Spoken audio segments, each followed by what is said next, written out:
Biz ayni paytda mana Magna brendi asoschisi Anvar aka Yusupovning oldlaridamiz. Anvar aka aytingchi, mana shu savdo markazining tashkil etilishi sizga nima beradi kompaniyangiz uchun, mahsulotlar uchun? Birinchidan hammaga assalomu alaykum. Men juda ham xursandman. Bizanki birodarimiz Afg'oniston, bizanki partnerlarimiz biza ochganimizga mana bugun hudud sanoat uyushmasi rahbarligi tomonidan, ekspert boshqarmasidan tomonidan shunchalik yordam berganingizga mana minnatdorchiman.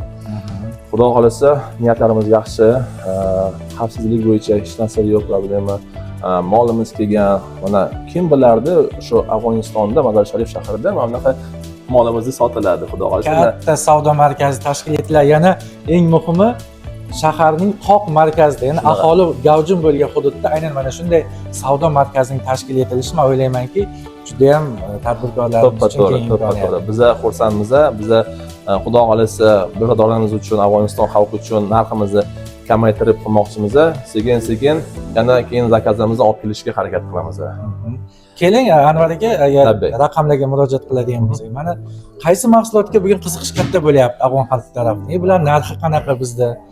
Biz endi benchmarking qilganmiz bozorida. Bu endi afg'on tilida doj deydi, kichkina mini pechka doj deydi. O'sha 40-45 dollardan boshlanyapti. Bular endi katta doj deydi. Doj endi bular fars tilida, bular 140-150 dollardan boshlanyapti. Bularni boshqa mamlakatdan ham olib kelib sotiladi-da bular bozorida. Siz bozordan o'rganib chiqdingizmi? Narxning farqi bormi bizning mahsulotlarimiz? Farqimiz bor, xudoga shukr.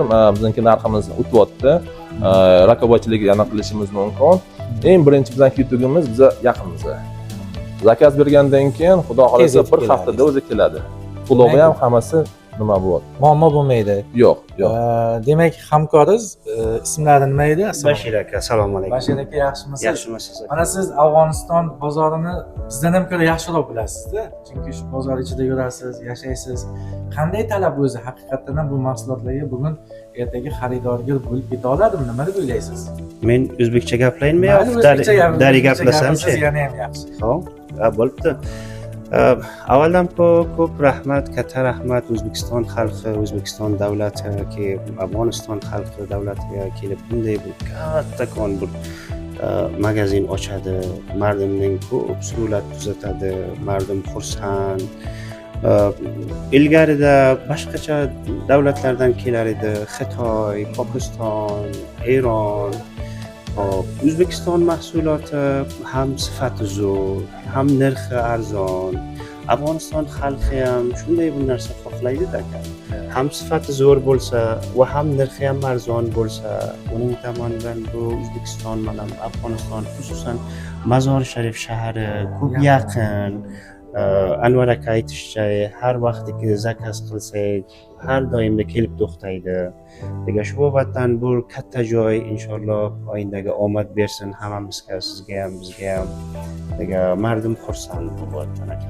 Anvar aka, endi ertaga talab, ehtiyoj ko'payib ketsa, bizning quvvatimiz, kuchimiz yetadimi? Xudo xolasa yetadi. Qo'lingizda qancha xodim faoliyat olib boradi? Hozirda 200 xodim atrofida. Qanchagina odam ishlaydi? Kerak bo'lsa yana ko'paytiramiz. Ko'paytirib berasiz. Chunki Afg'oniston biz uchun o'rganilmagan bozor edi. Mana ushbu savdo markazi orqali biz juda bir katta niyatlarni qilyapmiz, oldimizga maqsad qilganmiz. Qobul shahrida ham aynan mana shunday savdo markazini tashkil etish ustida ish olib boryapmiz. Men o'ylaymanki, bu yerda ham sizni xaridorlaringiz va alohida sotish hududingizga ega bo'lasiz. Ishingizga omad tilayman. Rahmat. Sizga sog'lik, salomatlik. Anvar aka, sog' bo'ling. Rahmat e'tibor uchun.